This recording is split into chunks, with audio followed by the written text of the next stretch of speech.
मेरा नाम है लवकुश मौर्य है।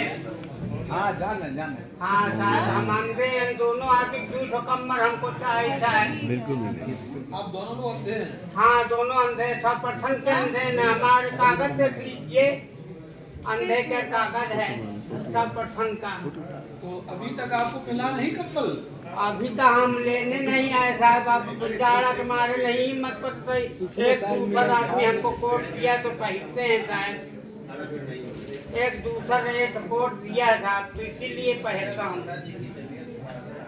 कमल आपकी तरफ से मिलेगा? कम्बल अब तो कोई बचे नहीं अपने यहाँ है भी। हाँ कम्बल हमारे यहाँ बढ़ गए हैं, आए थे कम्बल बढ़ गए हैं। नहीं साहब मेरे लिए तो जरूर दीजिए। अरे अब होगा तब अभी आएंगे ना, तब आपको दिलवाएंगे।